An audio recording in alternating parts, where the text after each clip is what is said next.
سنة 2002 وفي مدينة سلا واحد المرأة شابة كانت عايشة حياة عادية مع الزوج ديالها في أمان الله. كانت كتظن أنها أخيرا لقات الاستقرار اللي كانت كتقلب عليه من زمان، ولكن في واحد النهار وقع حدث غادي يقلب حياتها سفاها على علاها وغادي يدخل الشرطة في واحد من أكثر التحقيقات غموض. في البداية كان كلشي كيبان واضح، ولكن مع مرور الوقت المحققين بداو يكتشفوا أن كاينين شي تفاصيل غير منطقية، وأن الحقيقة مخبية وراء شي روايات متناقضة وأسرار ما كان حتى شي واحد باغي يخرجها للعلن. والسؤال اللي غادي يحير المحققين، شكون كان عنده السبب يدير هاد الشي كامل؟ والأخطر، واش الشخص اللي دارها كان غريب على الضحية ولا كان شخص قريب منها أكثر مما يمكن لأي واحد يتخيله؟ هاد الشي كامل غادي نعرفوه في قضية اليوم، ونبداو على بركة الله.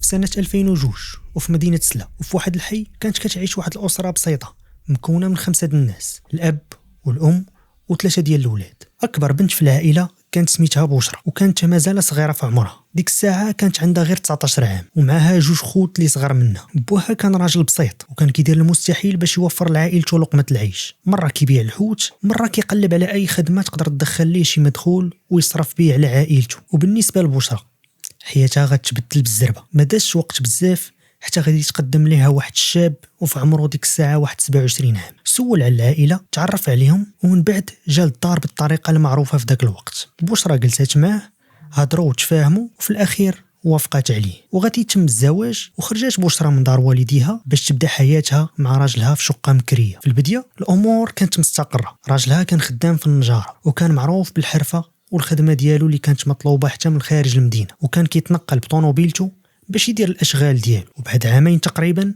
غتزاد عندهم بنت صغيره اللي غيسميوها ايمان. بشرى كانت كتشوف الحياه ديالها بدات كتستقر وعندها راجل وبنت ودار، ولكن ما كانتش عارفه ان كل شيء غادي يتبدل ما بين ليله وضحاها. كان الزوج غادي يليفري واحد السدادر اللي كان صاوبهم في المحل ديالو ديال النجاره، ولكن الرحله غتسالي بواحد الشكل مأساوي. السياره تعرضات الحادث اللي خيب وغادي تقلب به الطوموبيل وغادي يديموا الامانه امانته. وفي ليله وحده بشرى لقات راسها أرملة ومازال صغيرة في العمر، ومعها بنت صغيرة اللي خاصها تصرف عليها. وزيد على هاد الشيء الدار اللي كانت ساكنة فيها كانت غير ديال الكرة، وما كانش عندها منين تجيب فلوس باش تخلص الكراي، وما كان قدامها إلا ترجع لدار والديها. من تما بدات مرحلة جديدة في حياتها، ولكن هاد المرة كانت شوية قاصحة. بشرى ما كانش عندها الوقت باش تحسن أو تبدا تبكي على حالتها، حيت كان خاصها تفكر في بنتها. داكشي علاش خرجت تقلب على خدمة، مرة تخدم في الخياطة، مرة في ديور عباد الله، ومرة كتعاون في العراسات. وأي خدمة كانت تقدر تديرها كانت كتقبل بها، والهدف الوحيد هو توفر المصاريف ليها ولبنتها. بشرى كانت إنسانة معروفة بالجمال ديالها، وهذا الشيء كان كيخليها تلفت الانتباه لأي واحد كان كيشوف فيها. وداكشي علاش الزواج غيدخل مرة أخرى الحياة ديالها، وغادي يتقدم ليها واحد السيد اللي كان سميتو مراد واللي كان في عمره 30 سنة. وعلى الرغم من أنه كان عارف أنها ديجا كانت مزوجة وأنها عندها بنت، ولكن بالنسبة ليه هاد الشيء ما كانش كيشكل ليه عائق. ولكن المشكل كان في بشرى، حيت ما كانتش مقتنعة أنها تزوج، وحيت كانت خايفة تعاود نفس التجربة وما بغاتش تدخل راجل جديد لحياة بنتها. ولكن والديها كان عندهم رأي آخر، بقاو كيضغطوا عليها باش توافق، وكانوا كيقولوا لها بأنها هي مازال صغيرة وما خاصهاش تبقى بوحدها ومن حقها تعاود تبني حياتها من جديد. ومن بعد تردد طويل بشرى غادي توافق، ولكن ما دازتش حتى 3 شهور حتى بدا الوجه الحقيقي ديال محسن كيبان. السيد كان مفني، كيسهر في الليل، كيشرب،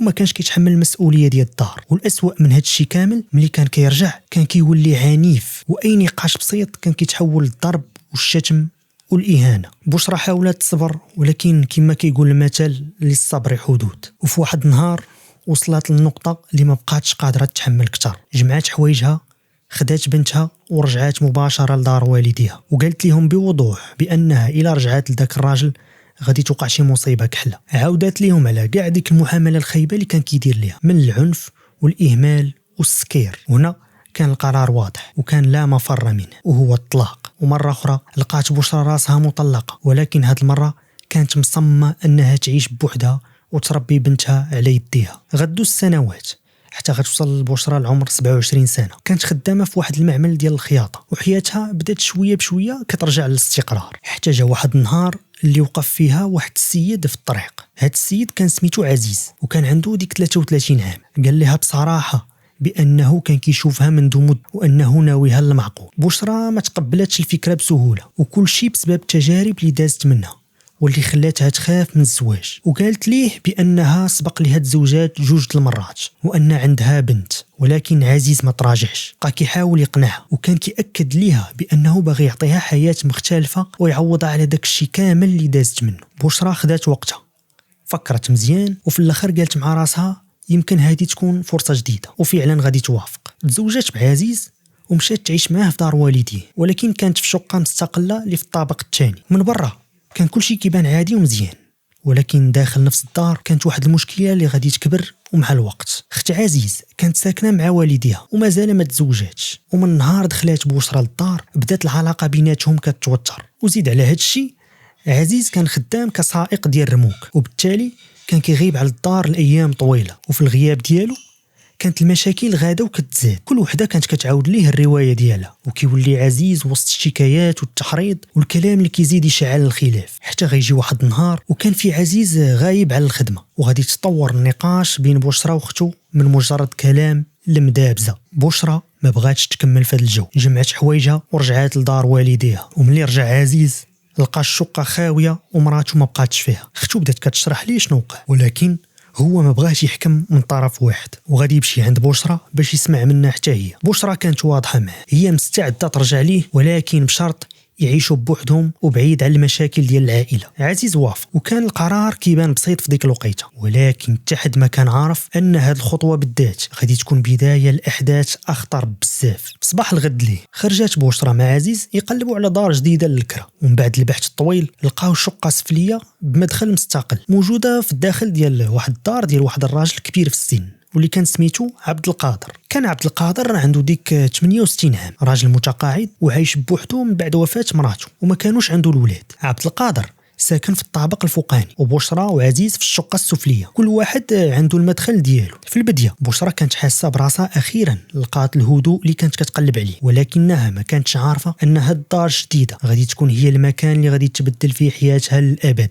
الدار كانت مقسومه لجوج اجزاء، عبد القادر كان ساكن في الطابق الفوقاني، وبشرى وعزيز في الشقه اللي لتحت، وكل واحد عنده الباب ديالو، ولكن البيبان كانوا قراب بزاف من بعضياتهم، يعني نفس المساحه الخارجيه كتجمعهم، بالرغم ان كل واحد كان عنده السكن ديالو بوحده. تفاهموا على الكرا وعزيز دخل حوايجه، ومن ثم بدات بشرى مرحله جديده من حياتها، ولاول مره منذ مده طويله حسات براسها مرتاحه من بعد المشاكل اللي عاشتها مع عائله راجلها. ولات عندها شقه مستقله وبعيده على الصداع. اما عزيز فخدمته كسائق ديال الرموك كانت كتخليه يغيب على الدار من 3 ايام ل 4 ايام متواصلين، ومني كان كيرجع كيدوز شويه ديال الوقت مع مرته وكيحاول يرتاح قبل ما يعاود يرجع عاوتاني للخدمه. الايام كانت كدوز بشكل عادي، ما كان حتى شي مؤشر ان كاينه شي حاجه خطيره ممكن توقع، ولكن واحد التفصيل اللي بسيط وقع في هذه الفتره وغادي يبان من بعد انه كان نقطه تحول في هذه القضيه كامله. واحد النهار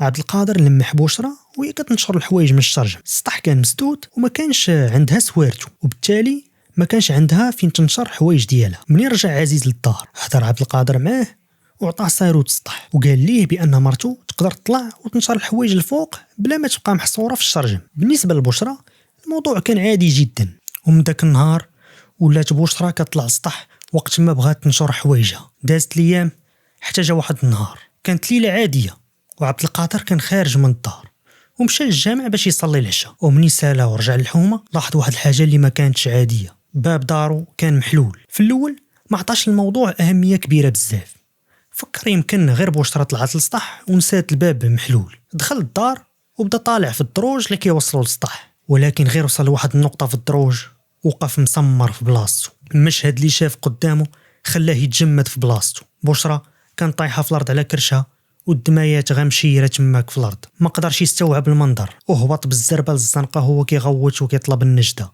وفي وقت قصير تجمعوا الناس ووصلت الشرطه لعين المكان، ومن اول المعاينه كان واضح ان بشرى ماتت مقتوله. ورجال الامن بداو كيقلبوا في كاع التفاصيل داخل مسرح الجريمه. الحبل ديال النشير كان باقي فيه غير جزء من الحوايج، بينما كانت كميه اخرى مازال ما تنشراتش، والبانيو كان باقي عامر بالحوايج. هاد التفاصيل كلها كانت كتشير الى ان بشرى كانت كتقوم بنشير حوايجها بطريقه عاديه قبل ما تتفاجئ بالهجوم.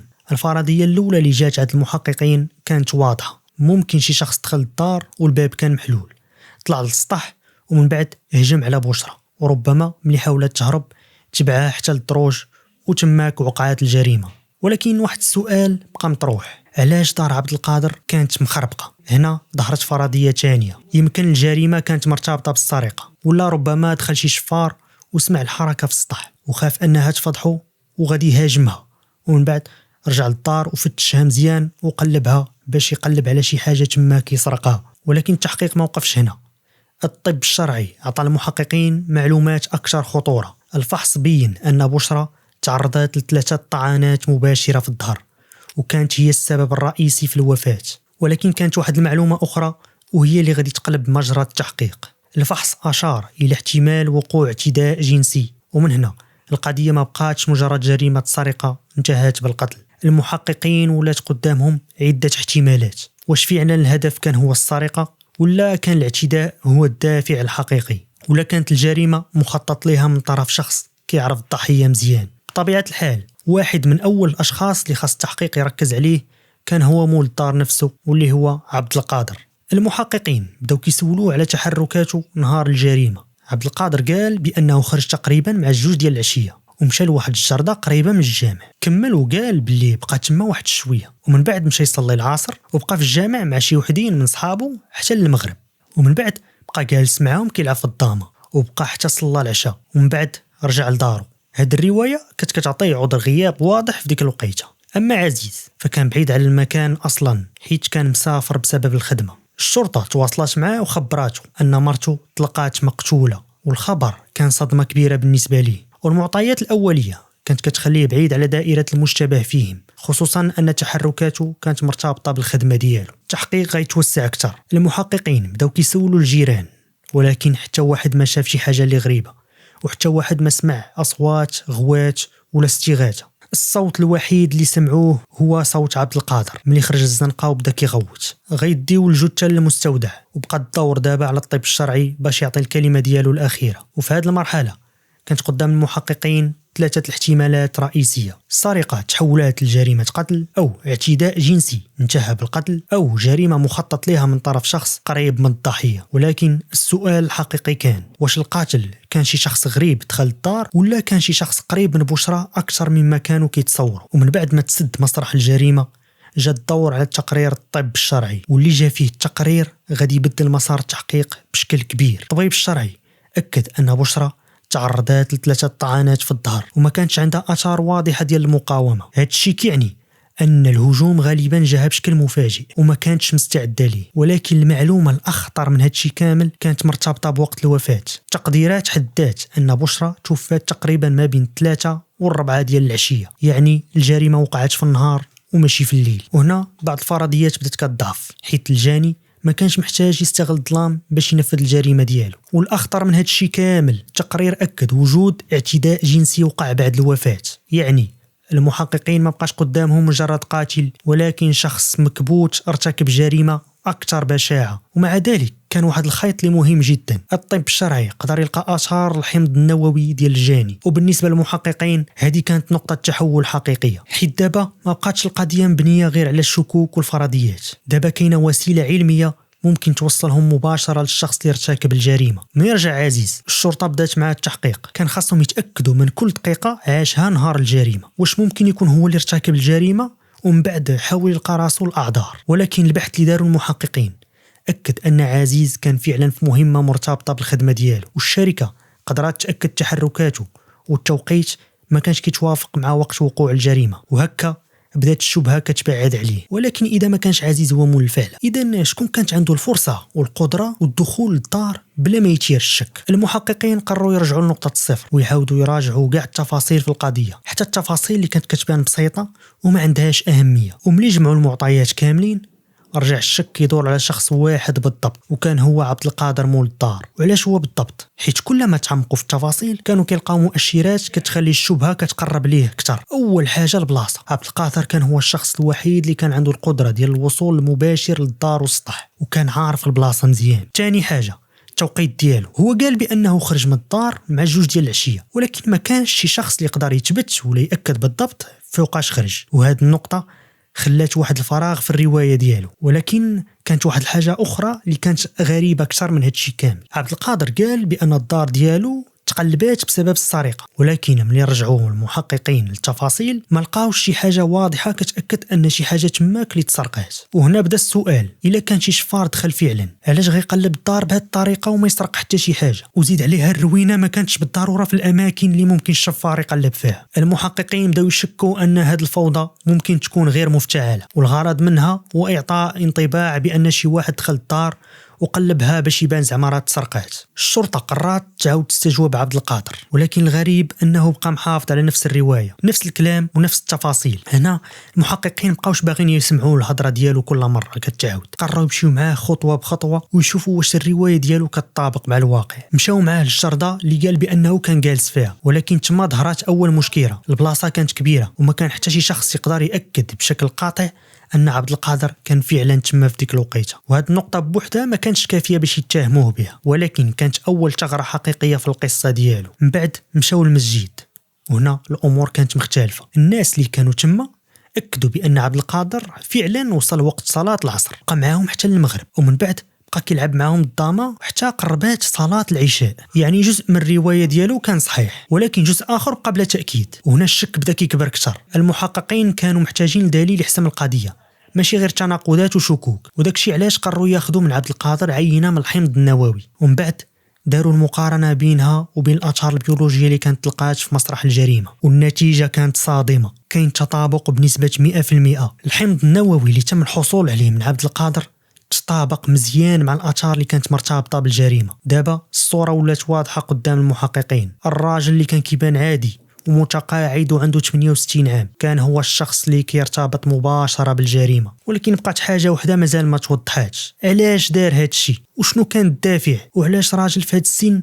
يقدر يرتكب جريمة بهاد الوحشية؟ واش كان مخطط ليها من قبل، ولا كل شيء بدا من موقف واحد وتطور بطريقة كارثية؟ غيدخلوا عبد القادر لغرفة التحقيق. المحققين كانوا عارفين أن الأدلة العلمية كانت قوية، ولكن هو كان باقي تينكر، ومهما تبدلت الأسئلة ومهما واجهوه بالمعطيات ما كانش باغي يعترف. المحققين بدلوا الطريقة ديال التعامل معه، وضحوا ليه بأن التعاون والاعتراف ممكن يتاخذ بعين الاعتبار، خصوصا مع السن ديالو. وفي نفس الوقت فهموا أن الاستمرار في الإنكار ما غاديش يمحي الأدلة الموجودة ضده. بقى ساكت واحد شوية وبان عليه التردد، ومن بعد في واحد اللحظة قال الجملة اللي غادي تحسم القضية: أيه أنا اللي صفيت عليها. ومن ثم بدا كيروي شنو وقع. وحسب الاعتراف ديالو، من نهار عطى لراجلها السارود ديال السطح بدا كيتقرب من بشرى اكثر. في الاول كان كيتعامل معها بطريقه عاديه، وكان كيحاول يبني معها الثقه، حتى ولات كتشوف فيه بحال واحد الشخص الكبير في العمر اللي كان ممكن تهضر معاه وترتاح ليه. ولكن مع مرور الوقت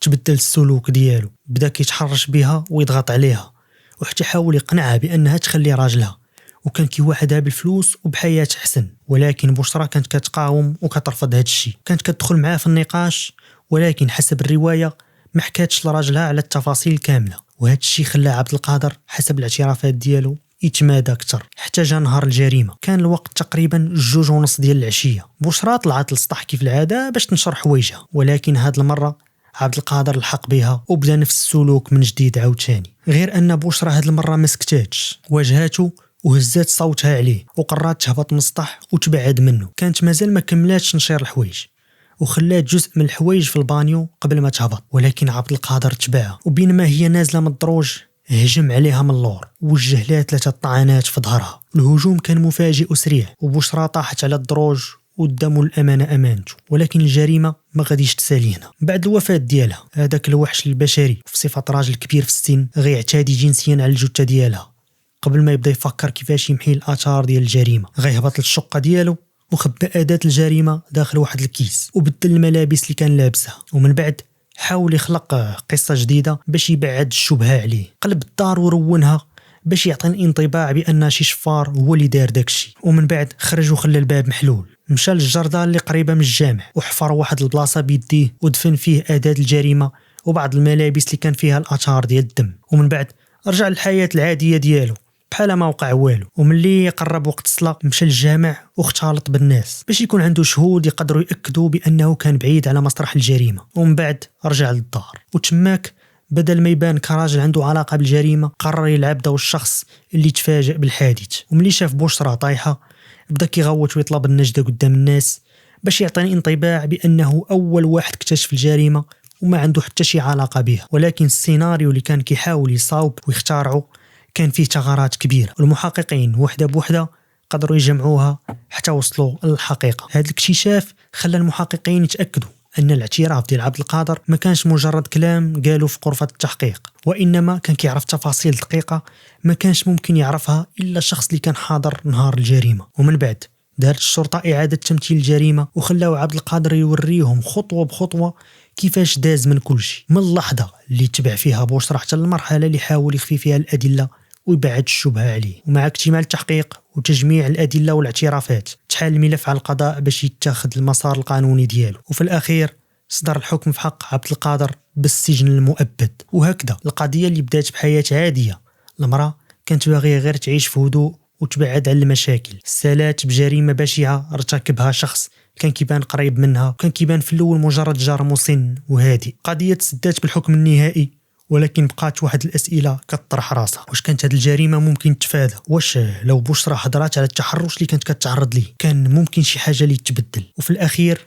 كيبقى الدرس الأهم هو أن السكوت على التهديد أو التحرش ماشي دائما كيوقف المشكل، وأحيانا طلب المساعدة في المراحل الأولى يقدر يمنع أمور أخطر من هذا الشيء. وإلى هنا كتساني القضية ديال اليوم. نتمنى أنها تكون عجباتكم ونتلاقاو في قضايا أخرى إن شاء الله. والسلام عليكم.